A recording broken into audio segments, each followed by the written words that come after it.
All right, today is a follow-up for a deputy-involved shooting that we had on November the 2nd.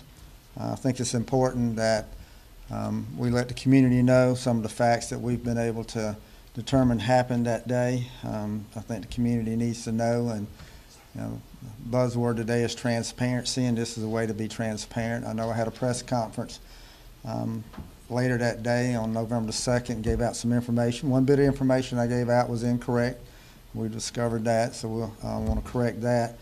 But kind of go over what we found so far in our investigation. This started about 1:30 when we received a couple of 911 calls, a domestic-related incident. And I'm going to kind of go over a little brief, and then we're going to play some video so you can kind of hear exactly what happened and also see for yourself. Started with 911 calls from a female who you will hear say that she's going to die. She was very distraught. You could hear the fear in her voice. The 911 dispatcher did a great job keeping her on the phone until the deputies arrived, but she was giving us information what was going on. There was other 911 calls that came in from other people in the area describing an individual that had a gun that was shooting. That she needed help. Deputies were on the way. They were dispatched. We're not very far away. Deputy McComb was the first one to get to the scene.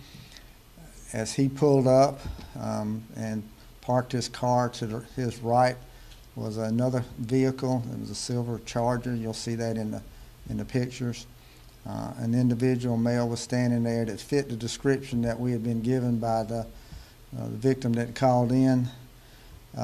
Deputy McComb immediately saw that the suspect had a rifle in his hand and started shooting.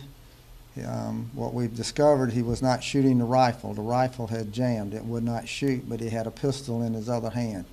And he fired numerous times with the pistol, striking the deputy's vehicle at least 3 times.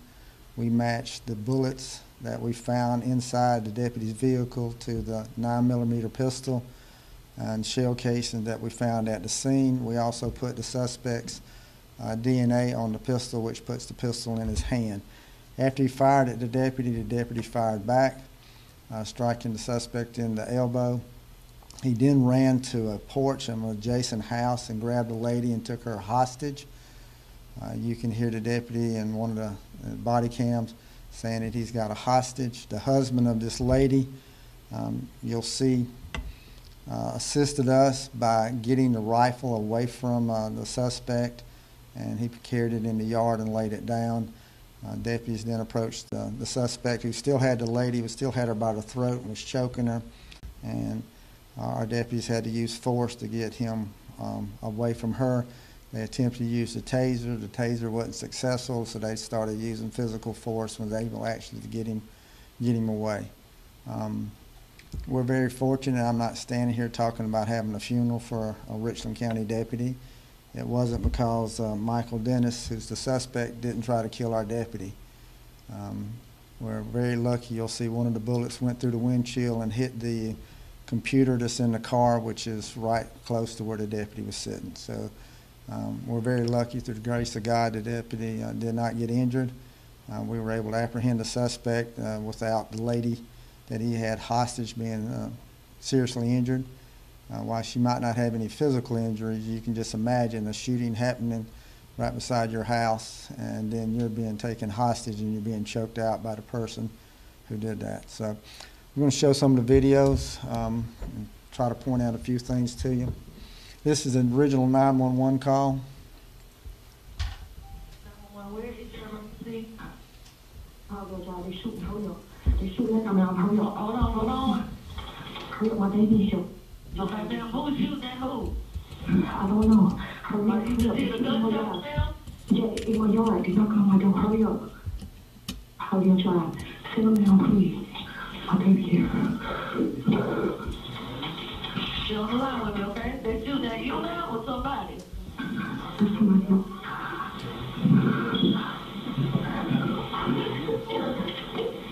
All right, ma'am. Ma'am. Ma'am. Ma'am. Okay, ma'am. ma'am, I have your call in, okay? How do you drive? Okay, ma'am, they're hurrying, I promise. Who's shooting? I don't know. They're knocking on my door, please. Okay, you know if it's a male or a female? A male. A black and white male? Black, please hurry up. My baby's here. She's 4. She's on there, please. We're gonna die.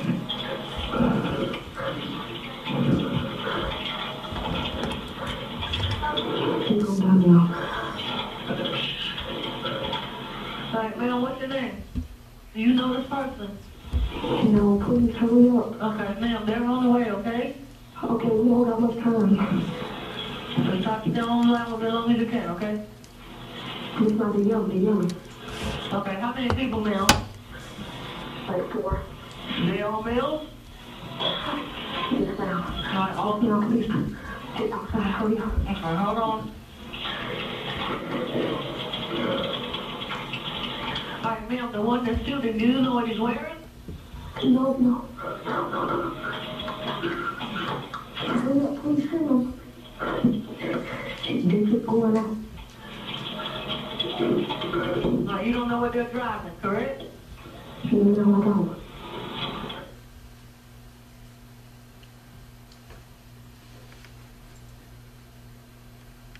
All right, this is Deputy McComb's body cam. There's no sound at the beginning, and then the sound will cut on. He's already been shot at and shooting back, and you saw glass fly.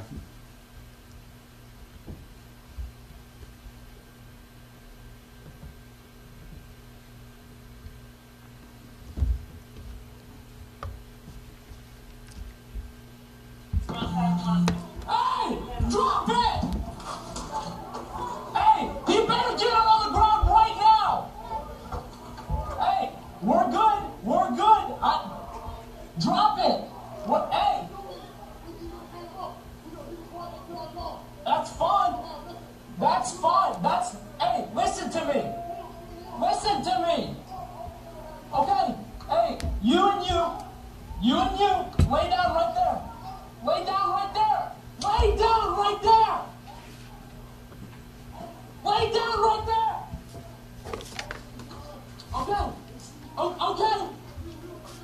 Okay, stay there.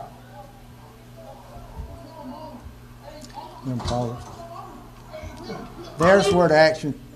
We'll go back.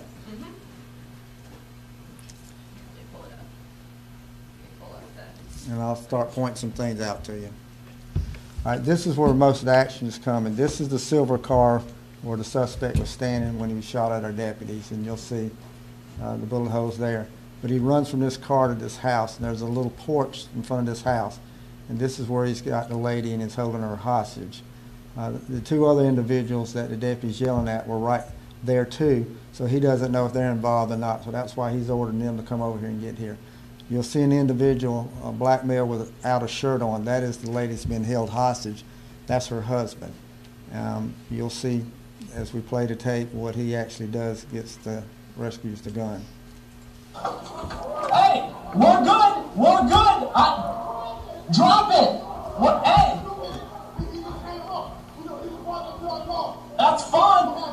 That's fine. Hey, listen to me. Okay, hey, you and you, lay down right there.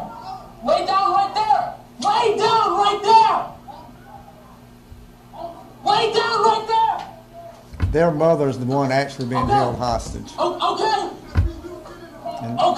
stay there. There's the husband here. This is where she's being on. He takes her right in here.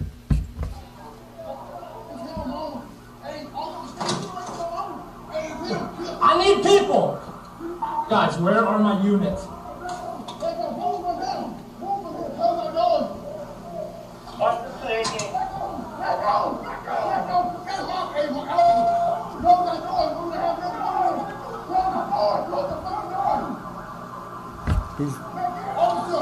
That's her right there where he's holding her. I hear you. We're to park the marathon.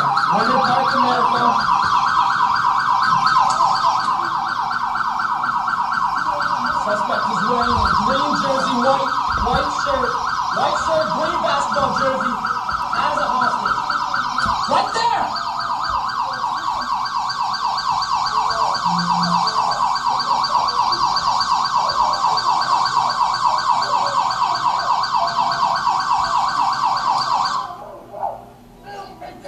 Stop! I hear you! I hear you! I hear you!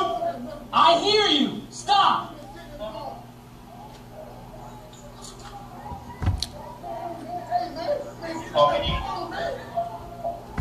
There's the husband took the gun, the rifle away from the assault rifle. He's got it in his hand, and the deputy's going to give him instructions on what to do. Hey! Is that, hey! Hey! He lays it down. Hey! Is that his, hey! Is that his gun? Yes, he just said the gun.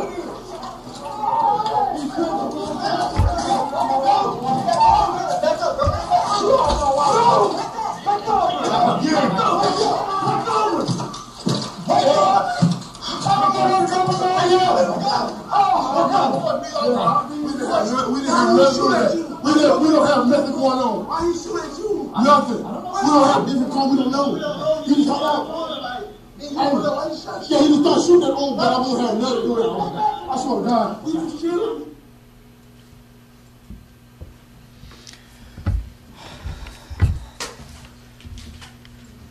Next.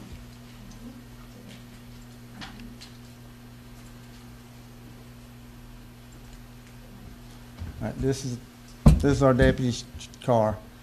This is the round that was fired from the pistol by the suspect that went into the computer. You can see the computer, and this is where the deputy was at.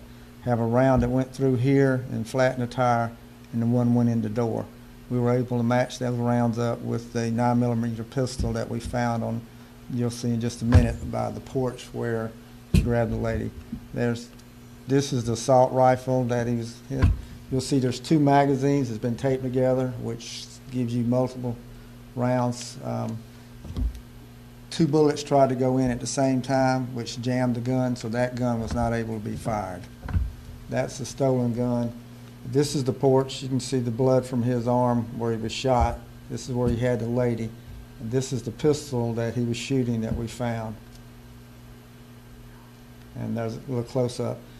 You see that the action is open. That means he fired. Go back. He fired every round that was in the gun. And so when you finish shooting all the rounds out of the gun, it will lock back like that. That's a Glock 9mm pistol, which matches the bullets, and then also his DNA was found on that. This is one round through the windshield that hit the computer. This is where the deputy sits right here. So you can see the trajectory of the round would have probably hit him if it wasn't been stopped by the computer. And then I showed you where the other 2 rounds. This is the deputy's rounds. This is where he was sitting in the car and he was shooting back. He shot through the windshield and he struck the suspect 1 time. This is the suspect, Michael Dennis. I don't know how to describe him. He's just one bad guy terrorizing that community. He has a long criminal history. Back in 2014, he was arrested for robbing, I think, 3 USC students. He's convicted, served some time with that. He got out. He's been on a terror, breaking in, doing home invasions since then. Back in March, we had an incident with a home invasion with him. He was charged with burglary 1st degree, armed robbery, kidnapping, assault battery 1st degree, possession of a weapon doing a violent crime. His bond was set at $75,000. Unfortunately, when the jail got it, they released him on a $75,000 PR bond. It's supposed to be a cash bond, a surety bond, so he was mistakenly let out. Bench warrants were issued on him. Once that was discovered, he was not located, and he's just been on a holy terror, terrorizing that community, which is between Atlas Road and Bluff Road. he just terrorized that whole community with his guns. There's no doubt that he thought he owned that community. He can go in there and do everything that he wanted to do. He has since been released from the hospital on Tuesday. He's in the Avon Glen Detention Center now without a bond. Citizens Advisory Council for the Sheriff's Department met with them on Tuesday, had 19 members here. They saw what you saw, but they saw more. There's some of the video that we don't want to release because it's got information with addresses and names and telephone numbers, so we didn't want to put that. But they got to see lengthy body cams, some more information and stuff. So the Citizen Advisory Council has already seen this. I thought it was important that they see what happened before we release it out to the public. But we're about finished this investigation. When we get through with it, we'll send the results to the solicitor's office, and then they'll make a determination if the deputy acted properly when he shot his gun. I do want to emphasize he was shot. The deputy was shot at first, and then he shot back.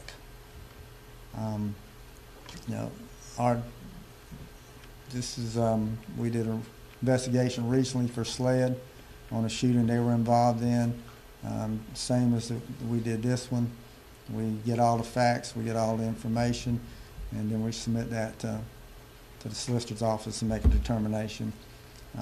Our DNA, our ballistics, were able to get, turn around on the information we needed very quickly within a day or two. We had DNA matched, we had ballistics matched up, taking statements from everybody. The husband, helped us. He took the rifle away from him, and while the suspect was still holding his wife hostage. The two men that were put on the street, that's the son of the lady that was held hostage. Again, we're just very fortunate that this turned out the way it did, that nobody got killed. Questions? Sheriff, did the woman who called 911, did she know Dennis previously? Because she was saying on the call that she didn't, but it's a domestic dispute call. Later on in conversation, she does name it. I don't think she was aware when she was initially making the calls who it was that was there shooting guns and knocking on her door. At some point, she realized who it was, and she gave that information over to the dispatcher. She'd also been a victim of him breaking into her house just a few days before this, too. So, again, it's a pretty lengthy call to dispatch, and we got more information as she kept talking, and she did identify who he was at some point. She mentioned a group of men in that call. She said 4 individuals at one point. Was there anyone else involved or any other suspects? She didn't change it later on to 2. So, again, I think she's so scared to death she's not really sure what's going on, and that's why the dispatcher kept her on the line getting more information.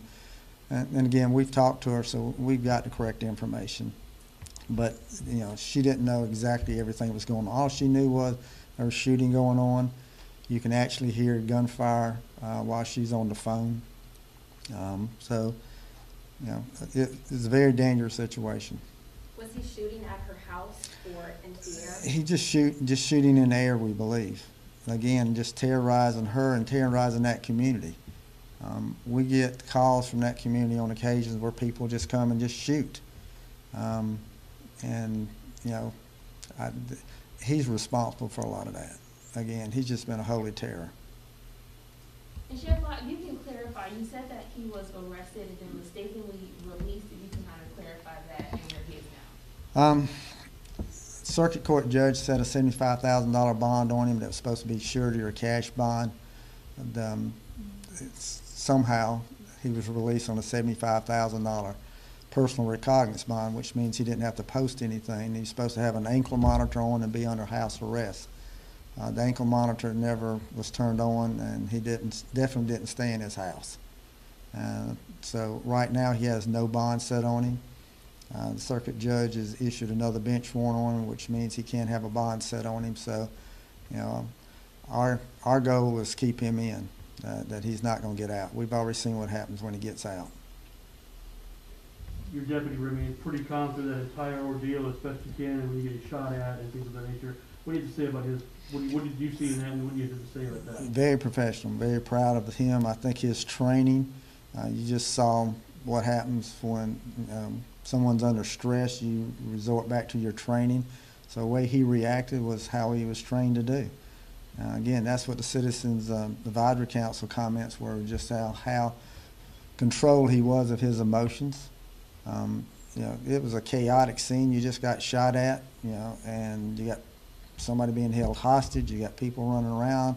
You don't know who good guys and bad guys are. And he was controlling the situation pretty good. And so all the deputies that responded, then the responding units that got there very quickly, they were able to get the suspect away from the hostage. So I think everybody did a great job. Again, you know, the shooting part will be sent to the solicitor. They'll make the determination on if the shooting was justified or not. We'll make the determination if our deputies followed policy. Okay, well, thank you.